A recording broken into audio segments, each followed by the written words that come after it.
Assalamualaikum warahmatullahi wabarakatuh. So we are from Group 11th.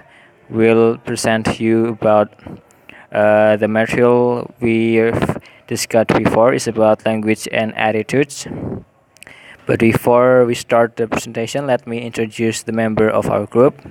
First, Andika Arya, number 045, then Devi Azlina, number 057, then Muhammad Rayhan Bey, number 058, then Naufal Nail, number 037, then Ahmad Zaki Fuadi, number 039. Okay, so the first is attitudes to language.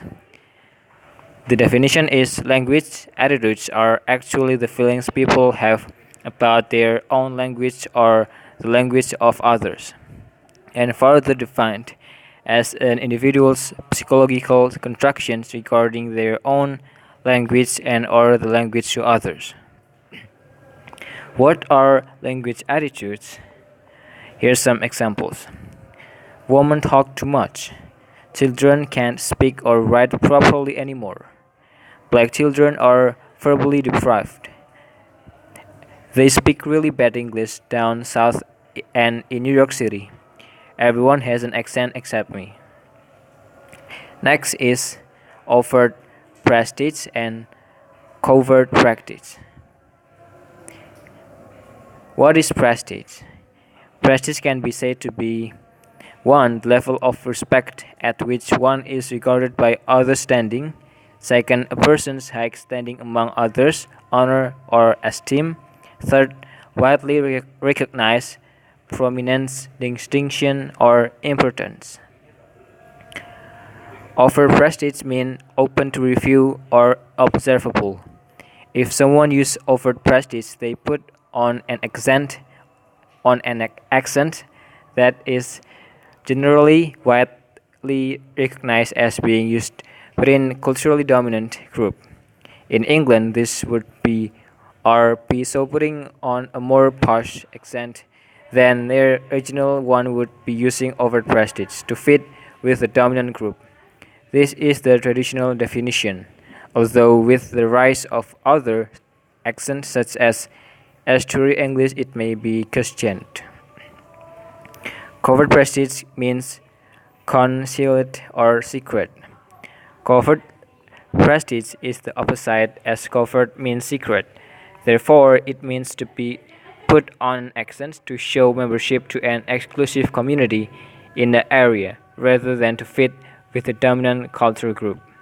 Using covert prestige would therefore be putting on a more street cred accents rather than RP, and even though the dominant cultural group generally sees it as being inferior, using language fitting with the local community would lead to earning respect with those all in a community.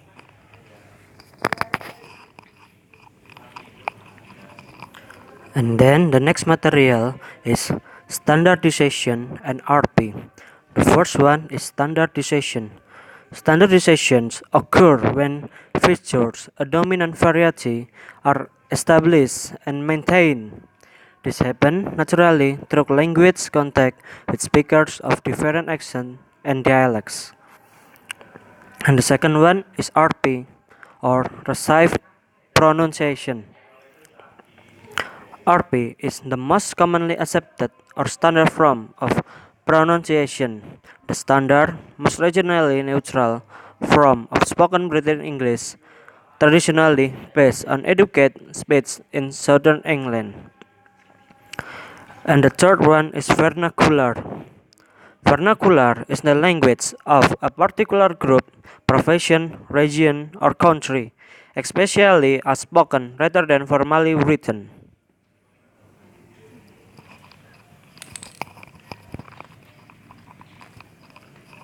Okay, so you can read the example first.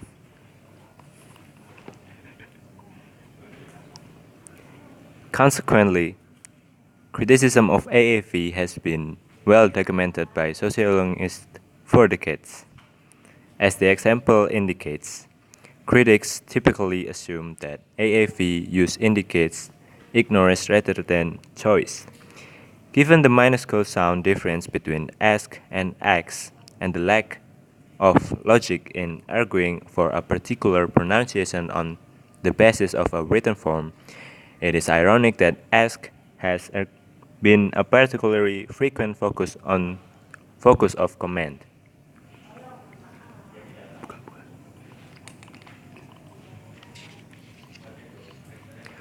Much media use tends to confirm these negative attitudes to AAV. African American newsreaders and movie stars typically use SAE, while those entertainers and sports celebrities who do use AAV features tend to restrict them to more intelligible, stereotypical features in less formal context. The prejudice of the wider community tend to be reinforced by the depiction of AAV users in TV shows and movies as less well educated, down at heel, and often unsavory characters. One interesting analysis showed that the characters who used AAVE in successful Disney films such as The Jungle Book and The Lion King represented animals rather than humans. This is how stereotypes are constructed and reinforced. AFE has been constantly labeled and relabeled.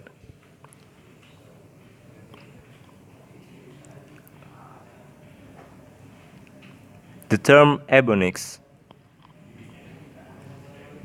was originally coined in the 1970s, but it was revived and popularized in the 90s when the Auckland Unified School District Board of Education passed a resolution affirming the legitimacy of ebonics. Many African American parents were unconvinced of the benefits of using AAV and concerned that the time would be better devoted to acquiring SAE. Adopting SAE even for part of the time seems a betrayal of their home dialect to many African Americans. The Ebonics debate of the 19th thus rerun the familiar arguments about the social disadvantage of using AAV. Reduced to its basic element, the argument is if you use AAVE, you won't get a job. But those who put forward this argument generally imply that African American children who use SAE will get good jobs. This is the fallacy. It is clear from the evidence provided by USA employment statistics that it is ethnicity rather than language which is the primary basis of discrimination. The problem is racist attitudes, not linguist deficit or even dialect difference. Vernacular forms of English, users, and context. Grammar teaching often derives from misleading association of grammar with authority, hierarchy, tradition, and elitism, order, and rules. The standard dialect is primarily a socially defined entity, not linguistically defined one. No one uses 100% vernacular or non-standard forms. Our speech also expressed and constructs our identity. Everyone increases their use of standard forms as the context becomes more formal. Children who use vernacular forms are not disadvantaged by inadequate language. They are disadvantaged by negative attitudes towards their speech, attitudes which derive their lower social status and its associations in people's mind.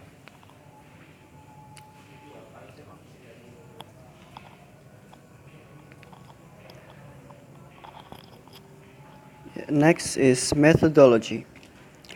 There are three main ways that people use to collect information on attitudes to language.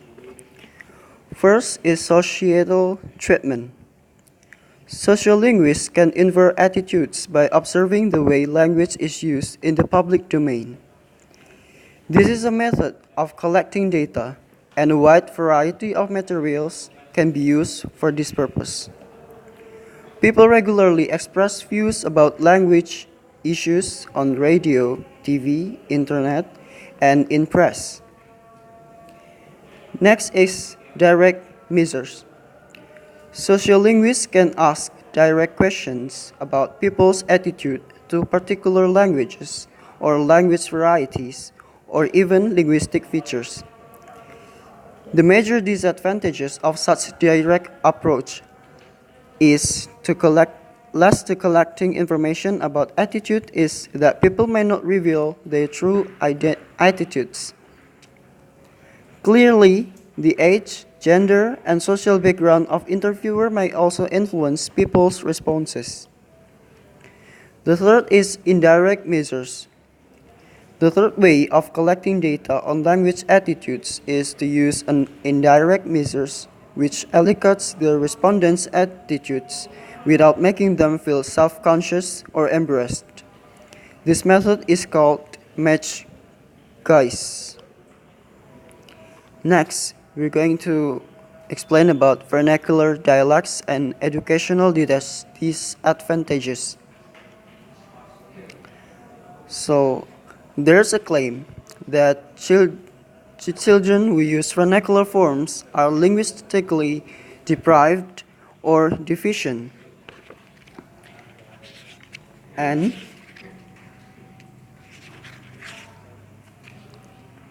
it has been evident for some time that in many speech communities, middle-class children do better at school than working-class children. And dialect differences can certainly lead to miscommunications.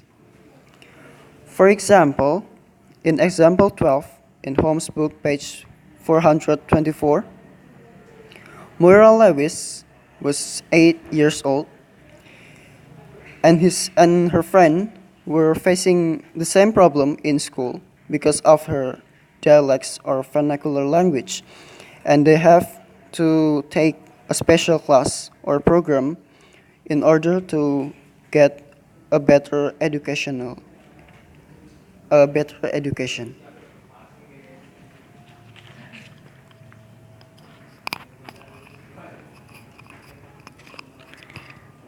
Okay, the next material is linguistic deficit. Sociolinguists have successfully demonstrated that claims that minority group children and working class children were linguistically deprived were generally based on inadequate tests. Sociolinguists pointed out that, in fact, some important differences in the experiences of middle class children compared to others being tested. In other words, linguistically deficient or had no language or were limited to a restricted code could be wrongly refuted. Then, sociolinguistics was valuable in demonstrating that the children's language was linguistically systematic and well structured and not inadequate or deficient.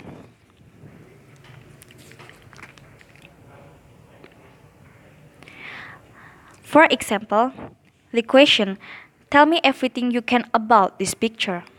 To a child who is used to being asked questions like this, question to which the questioner obviously knows the answer, such instructions are not a problem. Other children may find them puzzling and wonder if there is a catch or a trick involved. In other words, the testing conditions are not the same for all the children.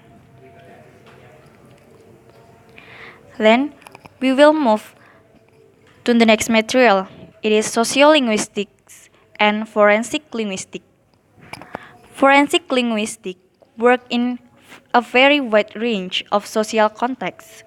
In addition to research about how language is used in written and spoken legal settings, they also provide expert evidence to courts about language issues. Forensic sociolinguists aim to identify sociolinguistic clues and understandings which will assist in resolving legal questions and contribute to justice being done.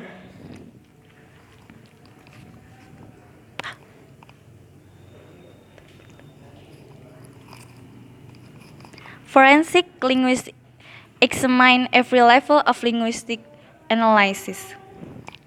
First, phonetic analysis provides information on regional and social accents, which has often assisted in eliminating crime suspects.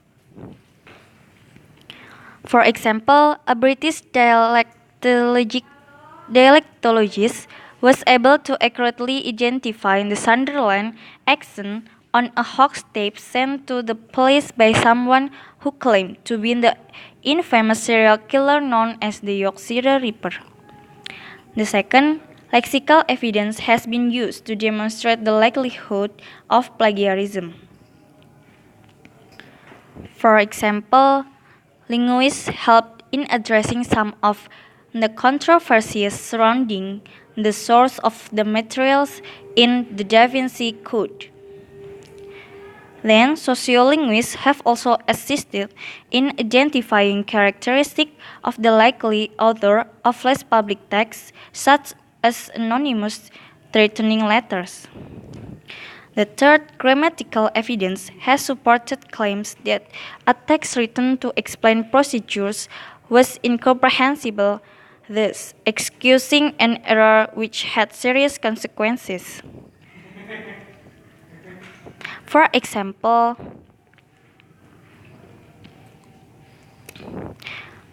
in court, you are asked the question, "Did you drink more than 2 glasses of beer?" Then, inhibited by the formal context, you may feel you are restricted to answer only yes.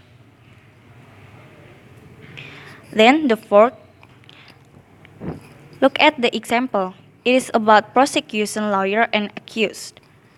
The prosecution lawyer, "So you were wandering around the area for over 2 hours that night." Accused, "I was walking around the district looking for a shop." The semantic features of words can convey very different associations with important consequences. Walking around sounds purposeful, for example, while wandering around suggests aimless activity. Okay, let's move to the next material. It is conclusion. So, what's the conclusion about this topic? Language attitudes are opinions, ideas, and prejudices that speakers have with respect to a language. Then, language have benefits of the work in legal settings. That's all from us. Thank you.